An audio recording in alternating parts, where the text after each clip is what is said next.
This is Raina Campbell, your Chief Dream Driver, and welcome to the No Parking Podcast, where through conversations and discussions with creators like yourself, we'll find interesting approaches to help you take your dreams out of park, put them in drive, and ride towards success. You don't want to be sitting somewhere a month, 6 months, a year from now, saying to yourself, damn, I should have done that. Who knows what could have happened? At least you can say, well, you know what? I tried. I don't know what the end game is, but I know what I immediately want. And if I feel like this is going to get me there, I will do it. A lot of the people that I interact with on Instagram, they've never met me. But you know how they know me? By my content. Hey Dream Drivers, welcome to episode 94 of the Dreams and Drive podcast. And today our guest is Tamera Darden, and she is a creative director, product stylist, and the founder of digital media agency Darden Creative. Now let me ask you this question. How can you find purpose, passion, and profit doing what you love? On this episode, Tamera opens up about her road to creative fulfillment after several twists and turns along her journey and how she honed in on helping others improve their online brand identity. She talks about studying fashion at Howard University to interning at top fashion media in New York City and then later working at Macy's corporate for 6 years. And what I really love about Tamera's story is how she opens up about her transition into freelance wardrobe styling and prop styling and how that eventually led her onto the path of becoming a creative entrepreneur. Tamera closes out the interview talking about tips that you can use in your own life in order to really improve your visual identity. And what I think you guys really love is that Tamera talks about how she was able to specialize in iPhone photography. So all the stuff that she does for her clients, she uses her iPhone to do it, and she tells us exactly what she does to make that possible. So yes, this is going to be a great episode with a great story and some great tactical things that you can use in your own businesses and brands. So if you want today's show notes, all you have to do is go to dreamsanddrive.com and click on episode 94. We have our regular tweetables, so quotes from this episode that you'll probably want to save, that you'll want to share with other people. And talking about sharing, make sure that you are also following us on social media. We are Dreams and Drive across the board, Facebook, Twitter, Instagram. You can use the hashtag Dreams and Drive as well when you're talking about us or when you're posting so that I can join in on the conversation or that I can even repost and share what you guys are talking about as well. I really hope that you guys enjoy this episode, so let's get to it and hear from Tamera. Hi Tamera, welcome to this episode of Dreams and Drive. I'm so excited to chat with you. Hi, Raina. Thank you so much for having me. I'm really excited to be here. I know before we got started on the interview, you were like, you were nervous. I'm like, don't be nervous. It's going to be cool. It's going to be fun. Yeah, I'm very nervous because I feel like everyone that you've had on your podcast has like some amazing quotables. And I feel like I have some really big shoes to fill. So hopefully it's definitely worth your while for your audience. Everyone says that. I kid you not. Like everyone's always like, I don't know if I have a story. I don't know if I'm going to say anything. And then look, we end up doing an interview and then everyone loves it. And listen, it's going to be the same way. But as you know, because you listen to this show, I love to start our interviews, kind of going back in time. So if I were to say who was Tamera, let me do a new age. I keep saying like 8-year-old, Tamera, the 6-7-year-old, like who were you back then? What was inspiring you as a child? Around that time, actually, it was, I wouldn't say it's dark. Like that's the wrong word to use, especially at the beginning of an interview. But around that time, actually, my mother passed away. So my mother passed away when I was 5. Okay. And around 6 or 7, you're still processing that. Like, wow, my mom is not here. And what tends to happen is you start trying to find ways of expressing that. And it can either go one of two ways, right? You either, grow up to be hopefully a well-adjusted adult or you become a sociopath. So luckily for me, I had, strong women in my life that were able to essentially continue what my mother started. And that was just fostering creativity for me, just allowing me to just really be free and like have freedom of choice. And exposing me to things outside of where I grew up. You know, I grew up in the projects in the Bronx. And so, you know, in a 6-mile radius, you know, a lot of people tend not to leave there. You know, they're there their entire life. And I think one of the things that, you know, my grandmother and my aunt really set me up for success was, you know, allow me to try things that were not typical for people that grew up in that background. So, you know, taking tennis classes, being a ball girl, you know, for tennis tournaments, being put into modeling school, being in Alvin Ailey School of Dance, you know, all of these creative outlets. And I think that's really what inspired me to just think bigger. You know, I knew that there were things outside of my six block radius because they exposed me to those things. So I always knew I wanted something more. I knew I wanted something bigger. And that was because they put me in these situations that allowed me to just dream bigger. So 3 things. Number 1, it's so crazy. You said that you met people that, you know, some people who hadn't left that radius. I was just talking to this guy on the train yesterday about how he had a friend who was like a grown woman who had never left the Bronx. And I'm like, how does that work? Like, how does someone how does that happen? You know, and it happens, right? It really happens. He said the first time she left the Bronx is when she went to prison and she went upstate. I'm like, oh wow, but it's just so and that's crazy, so intense. Yeah, but that's like the norm. You know, I mean, that actually another person said that too. Like I remember I was in a restaurant with a friend in Harlem because that's where I lived before I moved, and another guy walked in and was friends with the guy that I was hanging out with. And he was like, oh, I'm heading downtown. And my friend asked him, oh, okay, where are you going downtown? So we're assuming, you know, if you live in New York, you know, downtown, when you think of downtown, you're thinking of Midtown. You're thinking of like Soho, Times Square, 34th Street, Soho. This guy was like, no, I'm heading to 125th Street. And you were already in Harlem? And we were on 145th Street. And he considered 125th Street downtown. And it just was startling. You know, it's like, wow, you know, I didn't think people, you know, did that. I mean, considering I grew up in a neighborhood like that, yes, you know. But as you get older and you're with people and they're around your age and you're growing up with them, you know, you expect them to kind of expand, but unfortunately, downtown for him was 125th. You said you grew your aunt and your grandmother raised you? Yeah. So my mother's mom and my mother's sister. So, you know, you said they really exposed you to a lot of stuff as a child and really helped foster that love for creativity. What was that dream for you then as a young Tamera? Like, what was the thing that you really saw yourself doing when you got older? It makes me laugh thinking about it, but I thought I was going to be on a reality show. Really? Like, really? I used to. Yeah, like before reality TV was reality TV. So, you know, I'm an only child. And so I just had to find ways of entertaining myself all the time.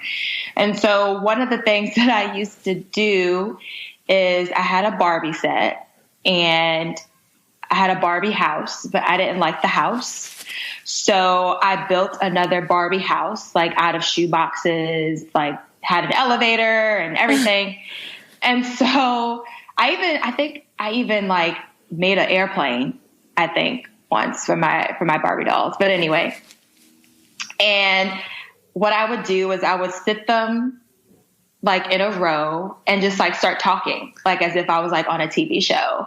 So I had this biggest dream of like, I'm going to be on TV. I'm going to be a star. I don't know what that looks like, but I'm going to be on TV. You can't tell me otherwise.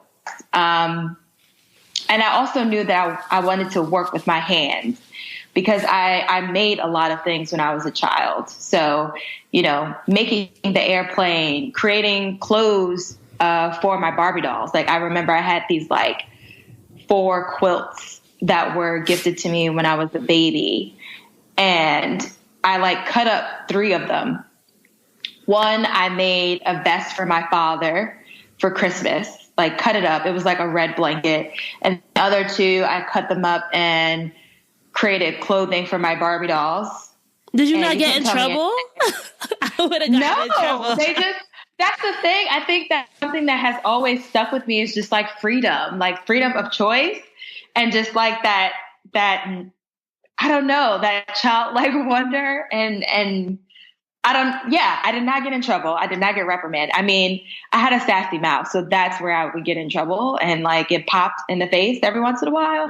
But when it came to like repurposing things, they really just kind of let me. Now that you asked me that, I mean, I cut my Barbie doll's hair. Like I gave her a fade, which I have a fade now. They let me do a lot of great stuff, but I always knew I was either going to be on TV or do something with my hands. So how did that play out? One or the other. Like, you know, let's say moving through life, you know, college. Let's go to college. How did that play out? You went to Howard, right? I went to Howard. Are you going to do your HU? Okay, I know everybody who goes to Howard goes like HU. Okay. Yes. It's like ingrained, you know, like that's what you say, HU, you know, you know. But sorry, go ahead. I'm so sorry. I was just saying, like, how did everything play out? You know, this wanting to be on TV, this wanting to work in your hand with your hands, because you had a degree in fashion merchandising. So, like, when you got to college, did you still want to do it, or did you kind of have an interest in other stuff that came up? No, I mean, I was going to be in fashion. There was just no other, you know, if, ands, or buts about it. It's very funny, actually, because, you know, before my mom passed away, she went to school for nursing. She wanted to be a nurse. And when I was in my senior year of high school, I was starting to dabble into fashion. Like I would design my friends' prom dresses and they would go get them made. And at the same time, I was like really smart. I mean, I'm not to say I'm not smart now, but you know, I was smart and poor is the joke that I always say, because I went to Howard on a full scholarship. So congratulations. Thank you. No loans. Sally Mae's not on my ass, thank God. But, you know, I was like in AP classes, AP Bio, AP Physics, AP Chem, AP Calc. And so it was either fashion or it was going to be pre-med, surprisingly. I was going to just take it a step further and kind of finish what my mother started. And when I was applying for colleges, I just was like, you know, I could go to pre-med and probably be a really great doctor, but I just really have this inkling that I really want to pursue fashion. Howard had a fashion merchandising program, and I applied, I got in, and I guess you could say the rest is history. I knew I was going to come back to New York because I knew New York was the epicenter of fashion, but I knew I wanted to go away. I knew I wanted to have that college experience. But I knew I was always going to go back. I always knew I was going to get a job come hell or high water in fashion. And so from freshman year, I just was hungry. Like any fashion internship, you know, any opportunities to, you know, rub elbows with other people. You know, I remember it was my freshman year and I was in art class. I went to art class and some guys who went to Howard came back and they did like a little presentation of like the marketing and things that they have done for companies. And it was so cool. And I realized that I left my sketchbook at my dorm. So just a little geography, and I'm sure any people who attended Howard listening to this will be able to relate. So I was at the top of the hill, right? I'm at the yard, I'm in class, I'm in the School of Fine Arts, and I lived on the annex, which is at the very bottom of the hill. And I said to my teacher, I was like, hey, I have to go to the restroom. Can I go and come back? He's like, yeah, sure, whatever. I literally ran back down to the annex, picked up my sketchbook, ran back to class, and I spoke to someone who was there after class. And I was like, hey, this is what I do. This is what I'm interested in. Would love to connect with you and speak to you about possibly getting an internship. And from there, it went to him forwarding my information to another Howard alum who gave me my first internship. It was at Isaac Mizrahi for Target.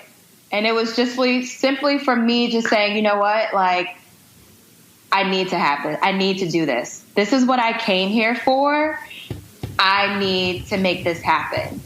It was just like, I don't know. It was just, I just felt it that I needed to do this. And that's kind of what happened out of it. Where do you think you got that drive and that confidence from? Because I feel like a lot of college students, they're very timid sometimes. So like, do you think it was coming from a certain place, or do you just think this was like innately part of you? That's a really good question. I think it's a combination of the two. I think it's a combination of nature and nurture. I think for me, I've always been a go-getter when it comes to my professional endeavors. I don't know what the end game is, but I know what I immediately want. And if I feel like this is going to get me there, I will do it. I probably would have been that person that would have gotten cheesecake for P. Diddy. Remember that? I wouldn't have. I'd be like, listen. I probably would have been that girl. You know what I'm saying? And so I just feel like when it comes to your goals or whatever your end game is at that point, the one thing you want to be able to say is, even if you get to that end game or not, that you did everything that you could in your power with your resources to get it done. You don't want to be sitting somewhere a month, 6 months, a year from now, saying to yourself, damn, I should have done that. Who knows what could have happened? At least you can say, well, you know what? I tried. Because you're not always going to get something. It's not always going to turn out the way that you expected. It can really be greater, but you won't know unless you simply do it. And for me, it was just kind of like, I just didn't allow myself to give myself any excuses. And I think that is also a nurture thing because, you know, growing up with my grandmother, she was very serious about education. You know, you gotta be the best, you know, like, and it wasn't like some like crazy momager type thing. It just was like, you know, my life ended when I was 16 and, you know, got married at 16, had 4 children. You know, your life can be different, Tamera. Your life can be so much different from mine. And I just want you to do whatever it is that you want to do. Just don't use anything as an excuse. And so I think in that moment when I was at Howard, that was kind of like the moment that I feel like kind of started it all for me. Because from there it became, I had an internship every summer. I never had a boring summer. Sophomore year and like half of junior year, I had the opportunity to intern for Glamour magazine and Essence. Wow. I was interning for Glamour and Essence magazine at the same time, and they were not paid because they weren't paying people at the time. And people weren't complaining about it, right? At the time. But then I needed money. So I worked at Old Navy part-time. So I remember I was interning at Glamour, and the way that I got Glamour was another Howard alum, Daisy Llewellyn. Rest in peace. I met her. She was such a beautiful soul. Oh my God. She was amazing. And she definitely I couldn't thank her enough. Like, she just opened up my world to so many things. And I remember the first time that I met her, it was when we were still at Glamour. She was at Glamour, excuse me. And it was right after I did the internship for Isaac Mizrahi. And we sat in the Glamour office, and I'm just looking around like, oh my God, I can't believe that I'm here. I've been reading these magazines all my life, and I'm here. And she was like, okay, you're going to intern in the fashion closet. And, it was a fun experience. And then she ended up moving to Essence, and I followed her. I essentially was like, hey, girl, what's going on? And she became the accessories editor. And I just was like, well, I'm following you. So I was able to intern her, and she had more freedom there. So like I would go with her to photo shoots, and I met, a bunch of other staff members who were there at the time, and like Agnes McCullough and Agnes Kemick, excuse me. Mm-hmm. And then Lawrence McCullum, excuse me. It was an amazing experience. And then another Howard person came right behind her, Gwendolyn Covington. So like that experience of interning for those two editorial publications, and then seeing the difference between how, not to sound off color, but a brand that focuses on people of color versus a brand that does not. Mm-hmm. Seeing those two differences was very interesting. And the fact that I was able to do it all, like, even when I recount the story to this day, like, I was working literally 6 days a week. Mm-hmm. So I was working at, Glamour. I was working at Glamour every day. So from Monday to Friday, I was working at Glamour. But then 2 of those days, I would do half days at Essence. And then at night and on the weekends, I was working at Old Navy. And I was doing this for like 3 to 4 months. What kind of skills do you think you were honing in about the industry and about like yourself and about, what it really takes to build this dream of yours during these years of your life? Time management is a huge one. I think people underestimate that. You really have to really decide, okay, what's important now, and like prioritize that and kind of reverse engineering it. Because if you don't, you'll get lost in the shuffle.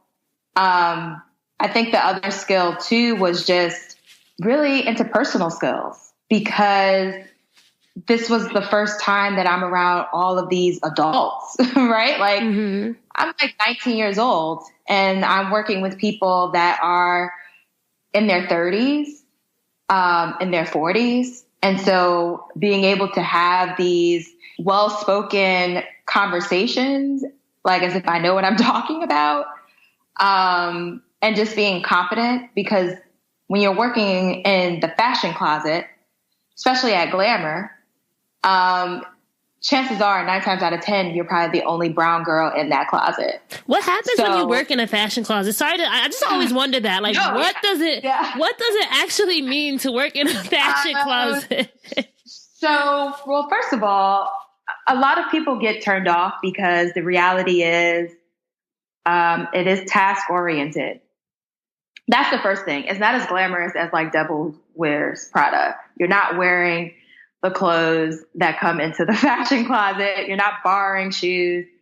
I mean, maybe if you work at Vogue, maybe, but like you're really responsible for intake of the merchandise and outtake and messengering it. And every once in a while, if they like you, you'll actually go on site and drop off the clothes or do the returns. But like the day in the life of someone who works in the fashion closet, you come in there like around 9:30. And if they're prepping for a shoot, that's an on-location shoot, you essentially are managing the location of the merchandise. So you're responsible for making sure, if Derek Lam is, supposed to be providing 3 pieces, then you need to make sure that it's being messengered to the studio or to the fashion closet on time so that you can pack it up. There was a lot of packing and unpacking. And you had to be fast. You had to be really, really fast. You had to create and implement systems. So that was like the first time where I had to learn how to implement systems. that worked and that were efficient.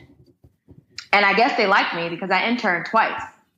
It was a lot of task-oriented stuff. So like either you like the girls that were in the fashion closet with you, or they were just there because it was friends of friends, which happened a lot. And they were just kind of like just there, just, oh yeah, I intern at Glamour. But for me, it was just like, nah, like I'm doing this because I eventually want to get a job out of this. But then I realized, you know, after having those experiences that I knew I didn't want to be in editorial, actually. So like, what did you want to do? And maybe walk us through like how that decision kind of helped you post college.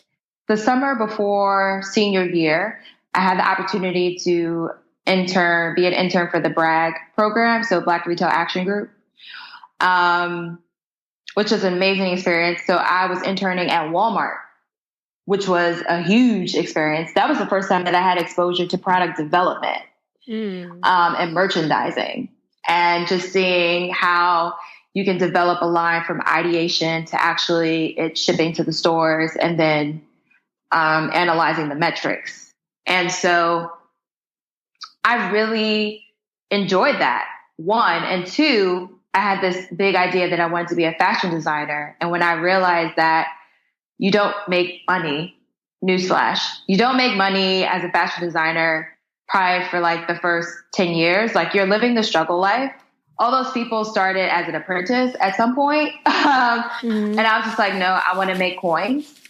That really was like the determining factor for me as to what fashion career I was going to pursue. And so I decided to pursue buying and merchandising. And the Black Retail Action Group, doing that internship, it exposed me to Saks Fifth Avenue and Barney's, Macy's, which is, you know, eventually where I ended up. So Macy's was my first job out of college. And I had the job December of my senior year. So I knew I was going to have a job as soon as I graduated. I graduated May 10th and I started a month later. Oh my gosh. So, hashtag goals. Hashtag goals, right? Like I graduated the year before the recession, like killed everybody. Now talking to you about it and recounting it, you start to realize like God was with me this entire time, you know, like if we fast forward to my life now, which I'm sure we'll get to, but you know, God was always with me. Always with me. He opened doors that needed to be open. He closed doors that needed to be shut. He knew that maybe editorial probably was not for me. And I pretty much, you know, I spoke it. I just was like, I want to make money when I start working a job. And I want to be creative without the sake of losing that creativity because I'm afraid of not making rent the next month. So that was really like the biggest motivation for me looking for a job. And I ended up at Macy's in their retail buying program. How long were you at Macy's? I was there for 6 years. That is a long time. I feel like Macy's, though, is a good company in the sense that they have like a lot of structure in place. Like, don't they have like a clear kind of stepping stone for careers? Do you know what I mean? At least the program when I was applying to Macy's, they have like rotational programs. They have a clear structure on do this, then you'll move to this department, then you move here, then you move up the ranks, right? I could definitely agree with that. I think also too, when you got to think about it is when I started working for Macy's, the recession hit 6 months after I started. So when I started, they did have the retail buying program. So you come in essentially as an assistant buyer. However, they want you to have a store experience first. So you actually work with one of the managers in the department, like on the floor. And then you are also an assistant buyer and you're in that department. So it was great to get the front of the store and the back of the store, I guess, quote unquote. And it did have a lot of structure. There was a lot of structure. I was surprised that I lasted that long because of corporate politics. because the higher you go, the less melanin that you see, right? Mm-hmm. So that was definitely an eye-opening experience. However, Macy's, if you had to choose a program to start your career, and if you wanted to be in buying and merchandising for the long haul, it definitely was a win for sure. I learned so much in my 6 years there. It just made me tougher. It just made me just a stronger individual. Like I was saying before, they had a recession 6 months after I started. So when that recession hit, they cut 3 out of the 4 divisions. Wow. So New York was the division that was still going to be standing with like a satellite office in California. But New York was where all of the buying decisions was going to be made. And to make matters crazier, my boss was quitting at the same time. So, wow. You know, we're merging 4 divisions into one. And then my boss is leaving. So I got to be honest, like a lot of the stuff that I did, like I self-taught myself, like with the help of my peers that were around me, because I had a different boss every 6 months. Like they couldn't cut it. Like they were not built for it to, wow. They just weren't. So I think it just really, really just made me tougher and stronger for the second part of my journey in entrepreneurship. So how did, you own Darden Creative, like how did that come about? Like what was the genesis of you branching out and starting your own company? Well, I left Macy's in 2014. I was given the choice to leave, I should say. Mm-hmm. And I took the choice to go. I was like, it's pretty much now or never. So you had always wanted to kind of do your own thing? I always knew I wanted to do my own thing. And to be quite honest with you, I probably should have left Macy's 6 months into the job, because I remember there was one point where I was sitting in my cubicle and I just was like, I can't do this. And then fast forward, I was there 6 years. For 6 years, went through all these different departments, like got promotions and, led meetings in front of VPs of our pyramid. And I'm like, okay, I'm always joking, like with my assistant at the time, we would joke like, where's our severance package? Like, we just want to go. Like, we're ready to go. And here God is like, well, you said you wanted to go. Here you go. And I took it. I took the opportunity and I kind of ran with it. So I always knew I wanted to do something on my own, just didn't know what that would be. So the first year out, I kind of went back into wardrobe styling. So kind of going back to like, my Glamour magazine days. But in this case, I was doing it on my own. So assisting a bunch of wardrobe stylists that have been in the game like 20 years. And, I was doing wardrobe styling on the side when I was working at Macy's. So like I would work at Macy's Monday to Friday and then, do test photo shoots on the weekends to build a portfolio. So then when I left Macy's, I was like, you know what? Let me try and do this full time. Let me assist these stylists and then try to like build my portfolio as well. And that was another learning experience, because you start to realize that wardrobe styling is not glamorous. I don't care what anybody tells you. Like half the time you're carrying a crap ton of bags everywhere through the streets of New York, sweating. Okay. Don't let it be August.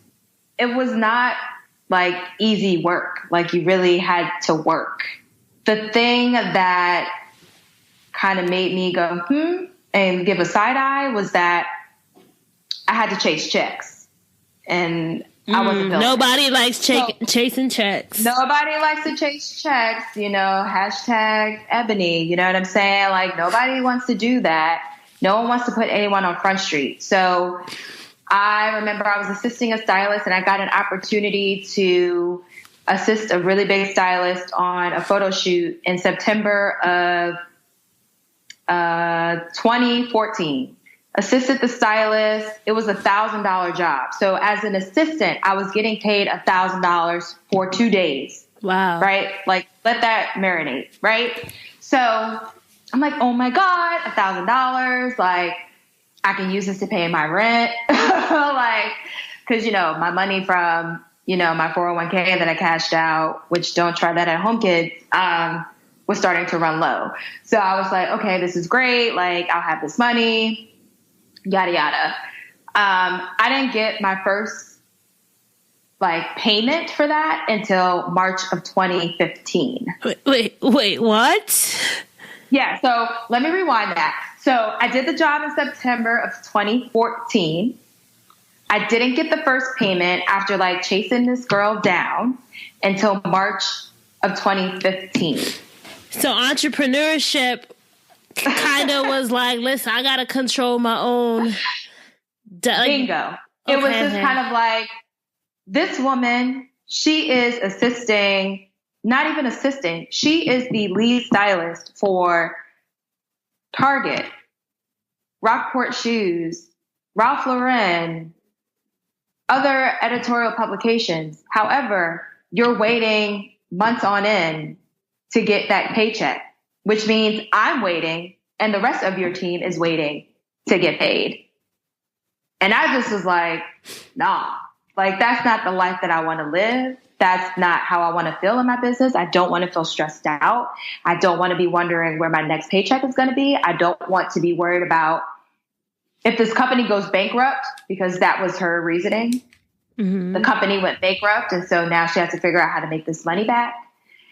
And I just was like, no. And I remember my come to Jesus moment. I remember I was living with my mom at the time because there was a brief period of time where I had to sublet my apartment because I could not afford it. And I feel comfortable sharing this now because I'm not in that space anymore. But I could not afford it. I was working 2 part-time jobs. I was freelancing for stylists, but the money was just not coming. I just like, Mom, I need your help. Can I stay with you? And she opened up her door to me. She let me stay with her for a year. And I remember I was laying in her bed, bawling, tears. I'm ugly crying, huffing and puffing. And I'm like, you know what? I don't think wardrobe styling loves me as much as I love it back. And I don't think I can do this. I feel like I put in a lot of time and effort, and I worked really hard and I tried my best. But if I want to be in business, it does not mean I need to be in strife. It does not mean that I have to be stressed out and having anxiety attacks because I know the first is coming. Mm-hmm. I just don't want to be that way. And my grandmother was like, well, don't give up. And I'm like, this is not giving up. This is more of a pivot. And I just need to figure out what that pivot looks like. I gave myself a week to cry it out. I grieved because I think a lot of us, we don't grieve, and that's when other stuff starts to build up. Mm-hmm. So I grieved, and I just was like, you know what, Tamera, you had a good run, but you need to really think about what your next step is. If you want to continue on doing this entrepreneurship lifestyle, you need to figure out what it is, what that's going to look like, and what that business model is going to look like. And I knew I wanted to still be creative. I knew I still wanted to use my hands. I knew I still wanted to help others. I linked up with a photographer at the time who was taking my outfit pictures because I thought I was going to be a fashion blogger. And I realized, nope, that's not the life that I want either. And I said to him, hey, I have this weird idea. I still style. I used to do wardrobe styling, but I think I want to do product styling. I think I want to, do lifestyle styling for product-based brands. I'm going to pitch a few brands in my neighborhood. And would you like to do the photography for it? He was like, sure. And I was like, don't worry about it. I'll pay you. I was paying him on the back end. But when I was approaching these brands, I was offering the service for free. I would go to local markets in Harlem And I would really scope out the brands, kind of see if I could elevate their visuals. I would like go on their Instagram and kind of see what they were talking about and really envision, okay, would their branding match my visual aesthetic that I'm trying to achieve? I did that for like 6 brands, all free. What started happening is they started posting the pictures on Instagram. People started liking them. Like they started tagging me, and I was like, I think we're onto something. Like I turned over to my friend and I was like, what year was this? This was 2015. Okay. I was like, I think we're onto something here, but what exactly is it? Like, so this was before like hashtag flat lay styling. You know, at this point, hashtag flat lay styling probably only had like 20,000 tags. It now has like 2 million plus tags. I'm like, what is it that I don't really know what to call it, but I like it and it's working. So I guess let me just run with it. I just started reaching out to more brands, trying to now get paid clientele. And that was really interesting. You really start to realize your worth really early on.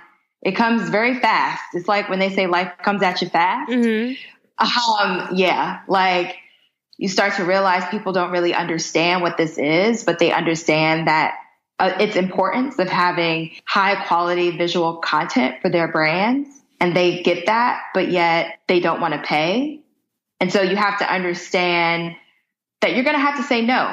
I'd rather say no 20 times to people who are like, I love you, but I can only pay you half of your rate. I'd rather say no 20 times and work with the client that one time who's going to pay me my rate because they're going to respect what I do. They're going to respect me, and they're going to allow me to produce the high quality content that they're expecting from me. And so that's something that I had to learn early on. It was a learning experience for sure. Mm-hmm. Fast forward to February of 2016 was when I had my first real client that was paying my rate. And that was another learning experience because now you need systems. So now it's like coming full circle, right? Like having systems that made you more efficient working at Glamour Magazine. You need systems now running your own business. You need to have a questionnaire. That questionnaire needs to have, how many employees work for you? What are your Instagram handles? How many images do you want from me? What, aesthetic are you looking for? Please upload 3 images so I can have an idea of what you're looking for. So I can tell you upfront that I can or cannot do that for you. What is your budget? This is the starting point. This is the minimum. Are you cool with that? So that was a really great learning experience. And simultaneously, I said, okay, well, if I'm going to be telling people that I do product styling and still life styling, then I need to step my content up. Mm-hmm. So, I would ask my friend Jelani, okay, how should I shoot this? Like, what exactly? And he showed me things with my iPhone that I had no idea you could do with your iPhone at the time. And I just was like, what? I could do this with this little 2 by 3 inch little square. And I just started taking pictures. I just literally anything that I saw, anything that caught my eye, the story that I wanted to tell and put out there, I just started doing it. Bought the equipment, used the lights in my house. Thank God for the fact that I had these huge expansive windows. So I would shoot in front of my house in the morning and then use my soft light at night. And I kept doing that. And then fast forward to the summer of 2016, I bumped into someone in the middle of the street and she just happened to work for Factory PR. And we had a meeting, and come to find out she was the VP of digital for Factory PR, and one of her clients was Macy's. Wow, it's coming full circle.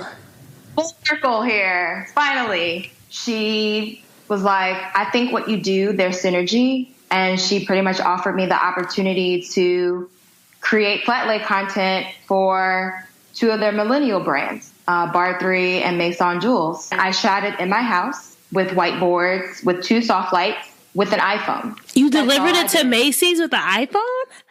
Yes. Uploaded them bad boys via Google Drive, shot it with my iPhone. Do you do most of your photography with the iPhone? I sure do.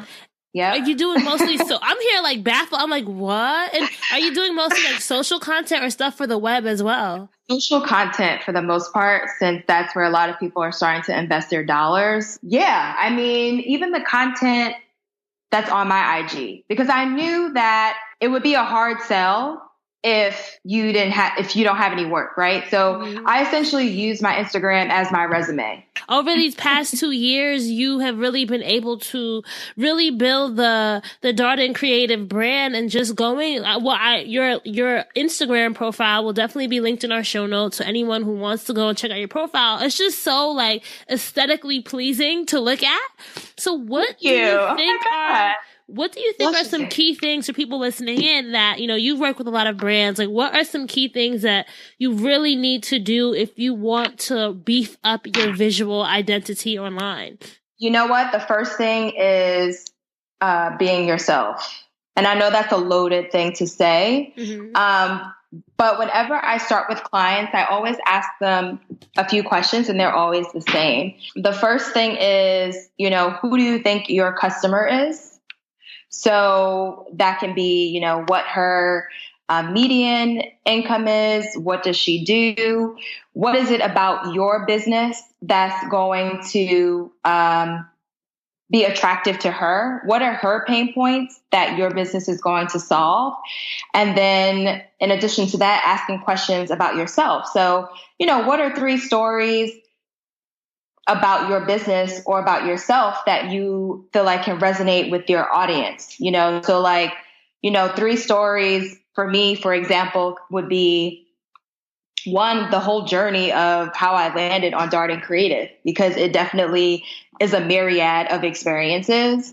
The second thing is when I didn't have anything, when I didn't know where my next paycheck was coming from, when I, was assisting stylists and realized that, I wanted a life of peace and prosperity, and doing that was not going to get me there.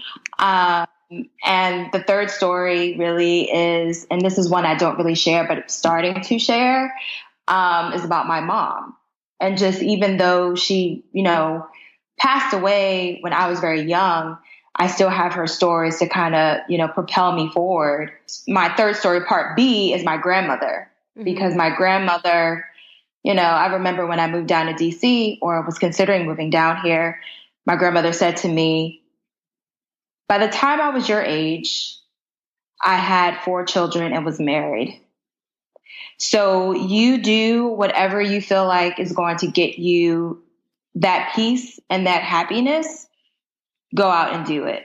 And so I think having those stories and seeing that they resonate with your audience is really like the first step in then creating the visual content that's going to work for you. You have the story, right? Some people, I'm not going to name any Instagram pages that I've been to. Like, you definitely know that there's story, anybody. Right? You know that there's stories there, but at the same time, it's like, you just don't want to look at it, right? Like, you can't, like, it's not pleasing. It just looks like, sometimes I'm just like, why, right?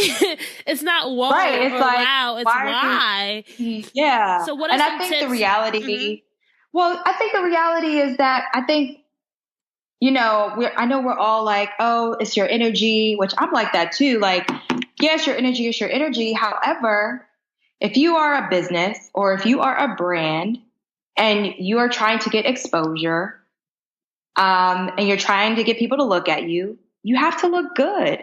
Your presentation speaks for you, right? So like a lot of the people that I interact with on Instagram, they've never met me, but you know how they know me? By my content. And I think people, they try not to put so much emphasis on the visuals, but they're important. And it's just like, if you just stop lying to yourself, then you would find the time and the resources to invest in your visual content, because the reality is, this is where people are. People are on social media. People are on Instagram. There are 600 million people on the Instagram platform. That is huge if you are a business. So why not put your best foot forward and create visual content that's going to attract your audience? It's like the first thing people see when they go on a feed is your bio and the first 6 to 12 images on your IG. People's attention spans, and I'm being really nerdy right now, but people's attention spans are like 3 to 6 seconds. You have 3 to 6 seconds for people to either stay there or be like, I'm out. And I have been like, I'm out on several occasions, because people are like, oh, can you, tell me what you think about my pictures? And it's like, do you really want me to? Because I'll tell you, because I want you to win in these streets. We can all win, but you have to have great content. You have to. There's no avoiding it anymore. There's no avoiding it anymore. You have to invest in that. So if you're a small business owner, which a lot of our dream drivers are, what would you recommend would be the best cost-effective visual investment you could make? Like, what specifically would you recommend someone to do if they're trying to get better? Yeah. Well, not to do a product plug, but I'm relaunching my flat lay and mobile photography course. So TBA. But I would say, for one, invest in some tools. So, like as I was saying before, I shoot with my iPhone for about 90% of the content that's on my Instagram. There's even some pictures where I am the subject, where I've taken it. So the first thing is, you want to purchase, if you don't have access to natural lighting, is you want to purchase soft lights. So soft lights are, they're lights that manipulate daylight. So you would just go on Amazon.com. I bought like 2 lights. They're both $50 a pop. That's tool one. The other one is you want to buy a reflector. Want to buy a reflector so you can fill some shadows. Another thing is you want to buy a phone stand for your iPhone. So if you wanted to take profile shots, just so that it avoids any shakiness, I would definitely invest in one of those. Whiteboards. So whiteboards are really great because it helps bounce the light back onto your objects. So imagine if you're creating like your own little light box, you would use the whiteboards and surround your flat lay content so that it bounces back. So it works as like a reflector. This is about to sound really simple, but I see people losing every single time. Cleaning your lens. Like, it's the simplest thing. And whenever I tell that to people, they're like, excuse me? And I'm like, no, seriously. Your lens touches so much stuff over the course of like just 5 minutes that you have to wipe it down. Like, I think we get so caught up in, oh my God, let me catch this moment. Oh my God, I'm doing it for the gram. And then it's a hot ass mess. Oh my God, I just cleaned my lens right now. Then it becomes like a hot ass mess and you're just like, oh my God. And then you're mad because you didn't get all these likes. It's like, yeah, because it's still janky. Like, just get a cotton surface cloth and wipe it down. Like, my friends laugh at me because whenever they want me to take a photo of them, I'm like, 1, can I use my phone? And 2, I'm going to wipe this down real quick. Like, I use anything that I have. I will use their shirt if need be to wipe their lens because it accumulates so much film and grossness. So that's another step. And just maintaining balance. So I always shoot with the grid feature on my phone. So go to settings, turn grid on. So this is going to allow you to have balance throughout your frame from left to right, up and down, so that there isn't something that has like unequal weight in your picture. Mm-hmm. So I always do that all the time. And, if you have daylight, that's great. If you're shooting a selfie, like make sure your face is towards the light, not behind the light, because then it'll be dark. And then no one can see your face. Or let's say you're at a day party. That's a better example. Mm-hmm. If you're at a day party and there's a window, go to the window, shoot your selfie there. Because if not, no one's really going to see you. It's going to look like a hot mess. Just have fun. I mean, I know that sounds like kind of weird after, I just ran down all those things, but just really have fun. It's practice. I've been shooting with my phone for like 2.5 years. And, even my photos didn't look like my photos back then, So it really just takes some time and not being hard on yourself and just really practice. So where do you see Darden Creative going? There's so much stuff that we didn't get to talk about. I know you have your Find Your Light Creative Conference your second year, this was your second year doing it, right? You have courses, you have a blog, you have so many things. Like where do you kind of see the brand growing? I'm really in the focus now of scalability, being able to scale what I do so that I touch more people. And so really understanding what that looks like, because, there aren't going to be a lot of people that can afford, full disclosure, $1,500, $2,000 for photos. There are some businesses that are not at that level yet, but they need quality, imagery, and you can do it with just your mobile phone. So, for me, it's kind of scaling that, whether that's like teaching or offering that as a course with video tutorials, so that everyone can, develop imagery and visual content that reflects their brand image and their vision. Obviously, like the Find Your Light conference, like working on the 3rd annual one for next year. Really excited about that. Just really trying to just maintain peace and happiness and really determine what that looks like. I think, on this entrepreneurship journey, that definition changes. And I think it changes as you change, because your priorities change. And so for me, it's, what does that look like for me now? Like, what is it scalability? For me, I feel like it is scalability. For someone, it may be something totally different. But that's kind of the direction that I see Darden Creative going. And maybe I won't be doing flat lay styling 5 years from now. I don't know. It could be something totally different. Maybe it could just become a full creative direction oversight, but, I'm learning every step of the way and want to share as much information as I can for as long as I can. So quick question. Do you edit the photos on your phone as well? Or do you use another program? No, I edit on my photos on my phone as well. Yeah. Really? Girl, we could have had a whole course on iPhone photography. That whole talk, right? The whole chat. I know. So they're really, do you use apps or do you just use the stuff that comes with the iPhone? I use apps. Okay. The iPhone camera edit is actually really good too, but I use apps. So just for the crew out there, I use Snapseed, I use a Color Story, I use Touch Retouch, I use Facetune. But the main apps that I use are Snapseed and a Color Story. Snapseed is really great because you can edit specific parts of a photo. So you can actually, and you should check it out too. It's a cool app.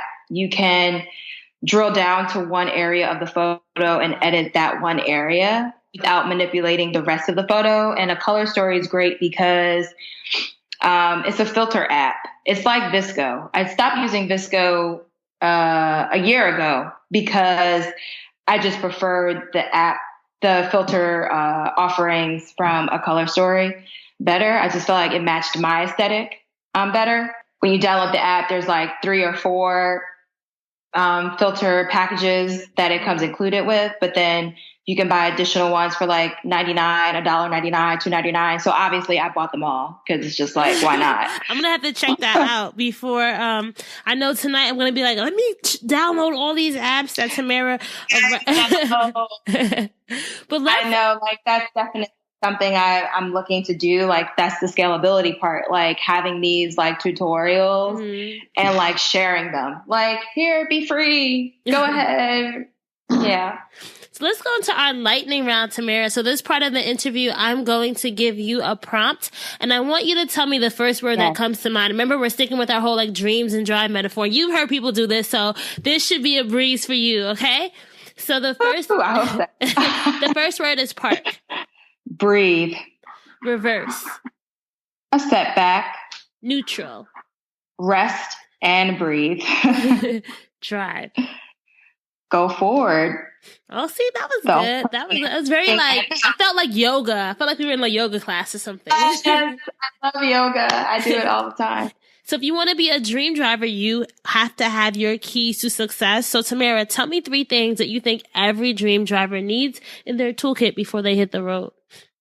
Woo, girl. Only 3? Yes, only 3. Just for this drive. Just for this. Just for this drive. You need vision. The second one, you need intuition and discernment. That's number 2. Mm-hmm. And number 3, you need compassion. You have to have compassion.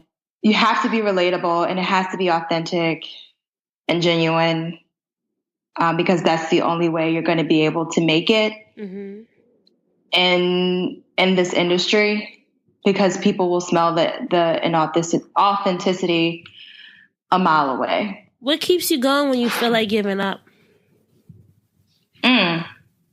I haven't come this far to fail now. If I made it this far, how much further can I go?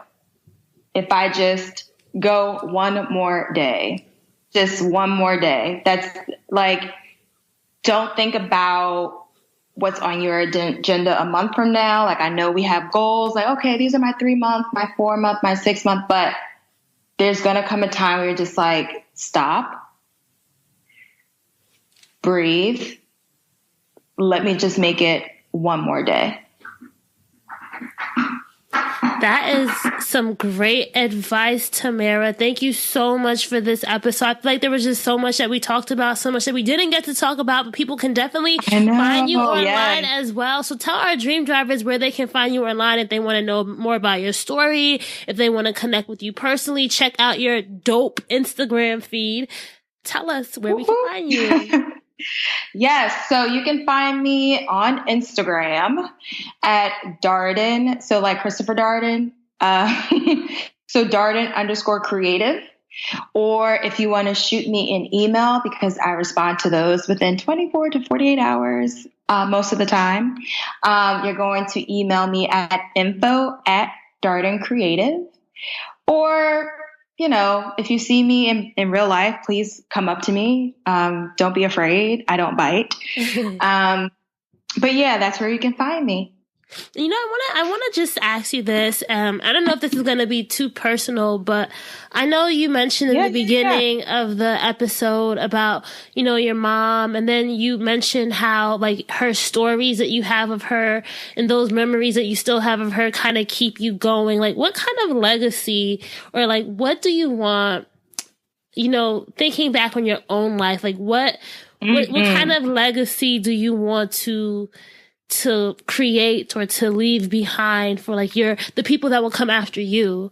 That's a great question. And that actually has been a motivating factor for me for continuing on this journey. And it sounds really morbid, so I apologize to your listeners, but you know, we all have a deadline, right? Like, we all know that time or life is finite. Every once in a while, I say to myself, if I were to die tomorrow, What would I want people to say? And the thing that I would want to say is that she was hungry. She went out for what she wanted, for what she believed, and she didn't let her circumstances or her, lack of resources deter her from doing it. She just did it. She just did it, regardless of being in a new city, regardless of, not being, a millionaire. She just made a way. And so if she can do it, why can't I do it? I feel like that's something that we all can reflect on, right? Like, what's that last thing that we want people to remember about us?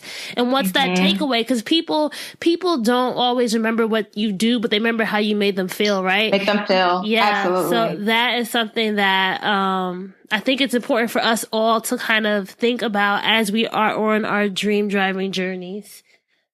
Absolutely. And I know we didn't talk about it, but I'll just share it. That's why I do cycling, because, I love fitness, and I feel like, fitness is another form of me being creative. And I've always wanted to be, or rather 3 years ago, I knew I wanted to be a spin instructor, and I just never pursued it. I didn't search. I didn't look to see what I needed to do. And then one day I was just like, Tamera, how are you going to be a spin instructor? You don't even know the first thing of like how to get your certification. So how are you taking this goal seriously? Right? Like, you don't even know what's the first thing to do. So I just kind of said, you know what? Like, this is the year of no excuses. 2017 is the year of no excuses. We're going to do it. We're going to figure it out and just keep it moving. That's why I became a spin instructor. I just stopped making excuses for myself. We got to do a part 2, girl. We got to do a part 2. I know. Like, I didn't realize there was so much tea. My goodness. So much, that's funny because we all, like, I feel like whenever you talk to someone, and it's even me, like when I'm interviewing people, is sometimes you zero in on one part of the story. You don't realize that, like, you could talk about, like, there's so much that we could reflect on certain moments of our life. But thank you for sharing what you did share, Tamera. And I know that our dream drivers will just learn so much, and so much encouragement, so much hope, just so much inspiration and motivation to keep going on our own paths and kind of trusting where the journey takes us. I do just want to thank you once more, and I hope that our dream drivers enjoyed talking to you as much as I did. Thank you so much. And thank you so much for creating this platform. It's very important. It's very, very necessary. And I say it a lot to my friends and they laugh at me, but representation certainly matters. So thank you so much for creating this platform. Thank you. All right, so that's a wrap for episode 94 with Tamera. I hope that you enjoyed hearing her dream driving story as well as her keys to success. If this is your first time listening, or if you haven't already, make sure that you hit the subscribe button wherever you're listening, whether it be Apple Podcasts, Stitcher, TuneIn, Google Play, SoundCloud, iHeartRadio. Hit the subscribe button so that you get notifications every time we post a new episode. I also want to encourage you guys to check out our show notes page, which you can access at dreamsanddrive.com/Tamera-Darden. Or you can just go to dreamsanddrive.com and click on episode 94. And you can access all of our show notes. You can get the tweetables. You can get the links to the resources that Tamera mentioned. You can also just browse the website. There's a lot of resources for your usage there as well. You guys, so I say this in every podcast. I'm going to continue to say it. Thank you so much for all the support that you've given me. You know, over the past few weeks, I've gotten to talk to dream drivers. I've gotten to connect with other podcasters that I have, built relationships with over these past few months. And I think community is at the heart of what I do. And I think getting to know the dream drivers, getting to know everyone's story is definitely at the heart of what I do. And I am so appreciative of all the feedback that you guys give me, for you guys continuing to listen in. Like, we're 94 episodes in, 6 episodes away from 100. And just as a side note, I still have not gotten as many listener questions that I would want. So please send me listener questions that you have. You can do that on Facebook. You can do that on Instagram or Twitter. And I will definitely try to answer those in the 100th episode. You just have to send them to me. Thank you so much for all the support, you guys. Keep dreaming, keep driving, and we'll chat again in episode 95.